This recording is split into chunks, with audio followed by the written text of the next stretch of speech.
Seja bem-vindo a mais um dia da nossa semana de reavivamento espiritual. Nós já estamos chegando ao final da semana, mas eu espero que ao longo dos dias a palavra de Deus tenha alcançado o seu coração e tenha falado com você de maneira poderosa. E que nessas duas últimas mensagens, Deus ainda alcance o seu coração com a sua palavra.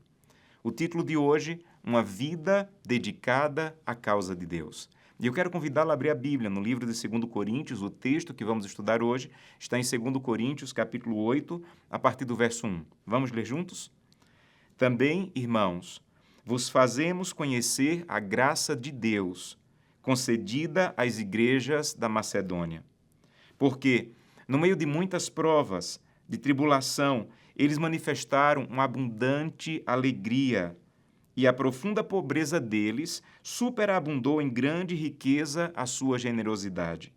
O verso 3 diz: porque eles, testemunho eu, na medida de suas posses, e mesmo acima delas, se mostraram voluntários, pedindo-nos, com muitos rogos, a graça de participarem da assistência aos santos. Verso 5: e não somente fizeram como nos esperávamos, mas também deram-se a si mesmos, mas primeiro ao Senhor e depois a nós pela vontade de Deus. A igreja de Corinto, que recebeu essa carta, era uma igreja que enfrentava muitas dificuldades em vários aspectos, inclusive no aspecto da fidelidade e compromisso com Deus. E Paulo, ele queria cuidar da igreja, ele queria sanar essa necessidade. Paulo poderia escolher o caminho de ser duro com a igreja, Paulo poderia escolher o caminho de ser agressivo com a igreja, mas Paulo escolheu o caminho da fidelidade. Escuta bem uma coisa, a fidelidade gera fidelidade. Paulo não precisava ser duro com a igreja de Corinto, o que ele precisava era apresentar um exemplo de fidelidade. E aí ele busca na igreja da Macedônia um exemplo poderoso que brilhava em meio ao egoísmo. Nós estamos em um mundo tomado por egoísmo. Nós estamos em um mundo dominado pela ganância. E o que devemos fazer é apresentar exemplos e modelos de fidelidade. Eu poderia passar uma boa parte desse sermão compartilhando com vocês histórias fantásticas que eu tenho o privilégio de escutar da igreja, do povo de Deus. Mas uma história me chama muita atenção. Um dia, um empresário da América do Sul, ele estava indo a uma cidade comprar um edifício onde seria sua nova loja de móveis. Ele vendia móveis em várias cidades, tinha várias lojas, e ele iria comprar agora um prédio, um edifício, onde seria a sua nova loja. No caminho, estava indo com seu filho para comprar o edifício. Ele perguntou assim ao filho: filho, nós temos igreja adventista nessa cidade onde vamos iniciar a nossa loja? E o filho disse: não, pai, não existe ainda igreja adventista nessa cidade. Quando ele chegou na cidade, ele viu o prédio, ele viu tudo que ele iria comprar e ele disse para o filho: filho, o Espírito Santo está me dizendo claramente que esse edifício não se parece com a loja de móveis. Esse edifício se parece com uma igreja. Então leve o documento e a chave para a associação. Aqui vai ser a igreja de Deus. O melhor edifício da cidade, ele disse, tem que ser a casa de Deus. E vamos escolher outro lugar para ser a nossa loja. E nessa pequena cidade, no interior do Brasil, o melhor edifício da cidade é a casa de Deus.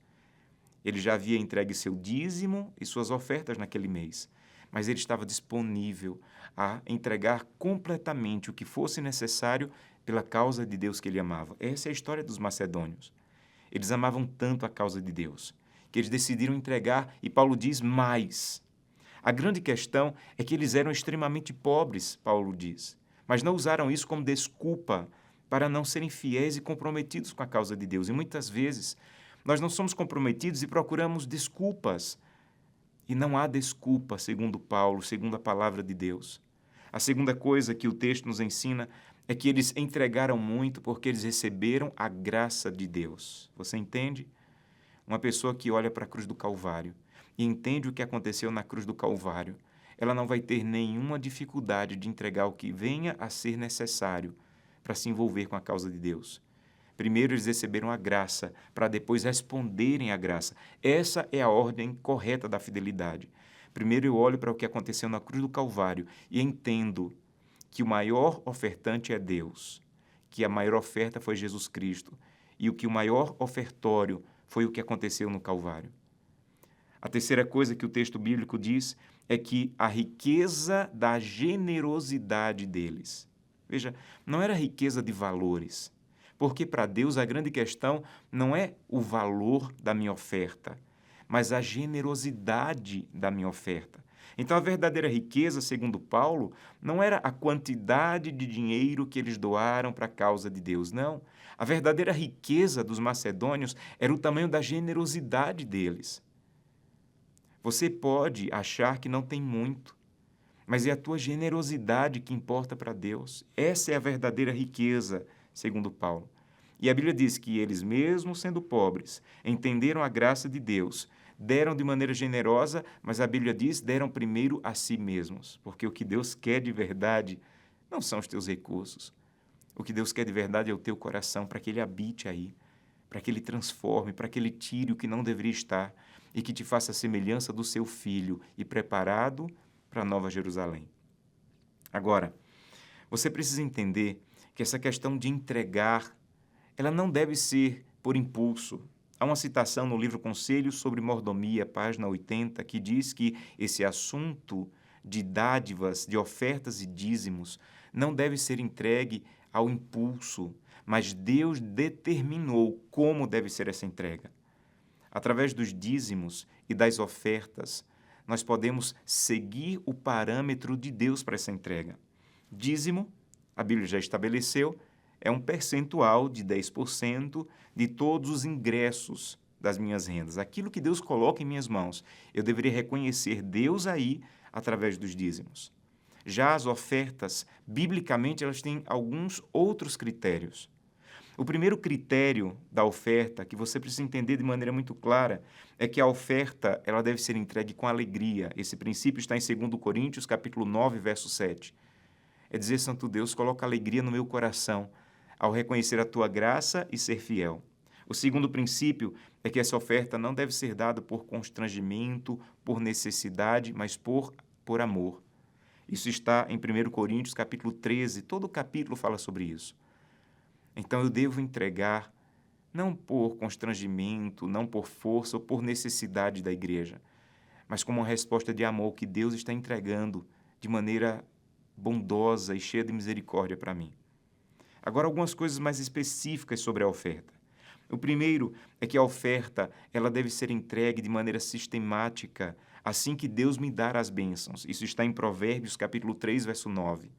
Então, não existe biblicamente nenhuma lógica de eu ter dízimos e não ter ofertas. Ora, se Deus me dá recursos e eu reconheço isso através da entrega dos dízimos, eu deveria agradecer a Deus através da entrega das ofertas. Dízimos e ofertas, eles devem vir juntos à casa do tesouro.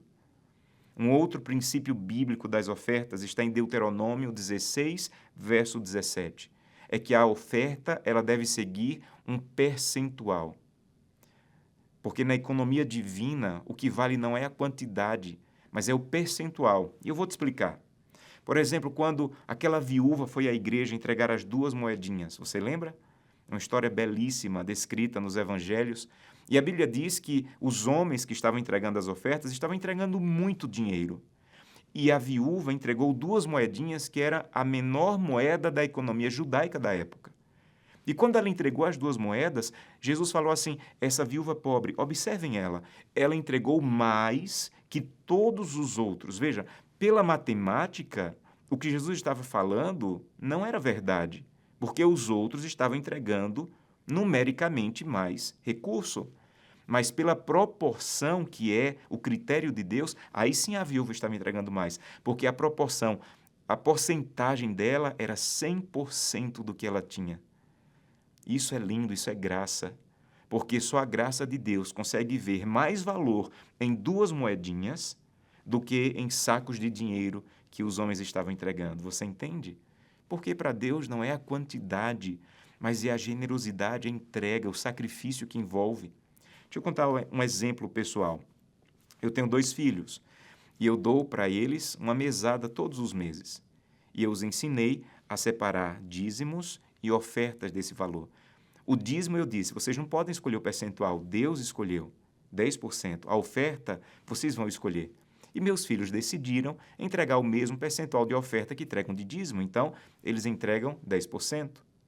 Mas é um valor pequeno. Mas é 10%. Sabe o que significa isso?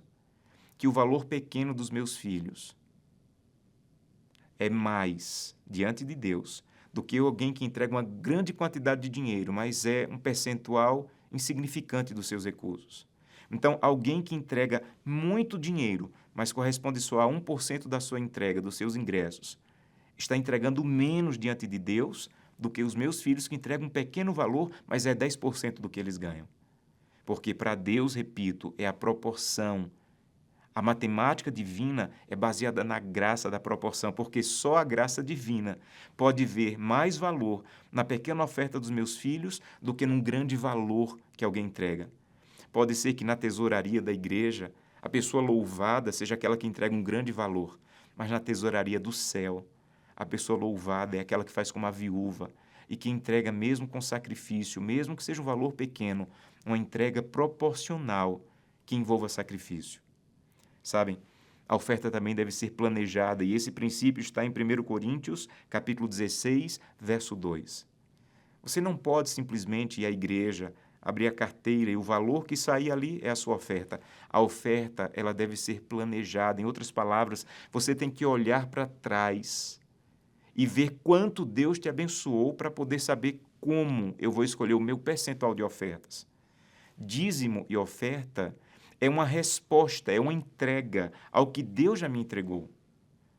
Há uma teologia chamada teologia da prosperidade que diz: entregue agora e olhe para frente, porque Deus agora tem uma dívida com você. Isso não é bíblico. Sabe o que está na Bíblia? Entregue agora e olhe para trás. E enxergue Deus na sua história. Enxergue Deus te abençoando. Enxergue Deus cuidando de você. Há um texto belíssimo em Deuteronômio, e eu quero terminar com ele. Se você puder abrir a sua Bíblia. Deuteronômio é um livro fantástico que tem muitas lições a nos ensinar. E Deuteronômio, ele vai te ensinar, e eu queria convidá-lo a ler o capítulo 8, leia o capítulo 9, e esses capítulos, eles dizem: quando você tiver riquezas, reconheça Deus te entregando essas riquezas. Olha para a Bíblia e enxergue isso. Mas, em especial, olha o que está no capítulo 8, verso 17. Não digas no teu coração: a minha força e o poder do meu braço me adquiriram estas riquezas. Antes te lembrarás do Senhor teu Deus, para reconhecer que Ele te dá forças para reconhecer riqueza. Em nossa cultura, geralmente, lembrar é olhar para trás. Então ele está dizendo: olha para trás e lembra que Deus está te abençoando, que Deus está cuidando de você. Eu quero fazer um convite para você para finalizar. Eu quero convidá-lo a estabelecer o seu percentual de ofertas. Você pode conversar com sua família e dizer: olha, eu aprendi hoje na mensagem, na semana de reavivamento, que Deus já escolheu o percentual do dízimo, mas juntos, como família, temos que escolher o nosso percentual de ofertas. Que Deus te abençoe e que você enxergue Deus te abençoando e cuidando de você. Vamos orar? Querido Pai, muito obrigado pela oportunidade de compartilhar essa mensagem e de trazer a Igreja da Macedônia, que foi escrita e apresentada há tanto tempo, mas que ainda fala ao nosso coração hoje. Por favor, Santo Deus, arranca o egoísmo do nosso coração e enche do teu amor e da tua paz. É o que te peço em nome de Jesus. Amém.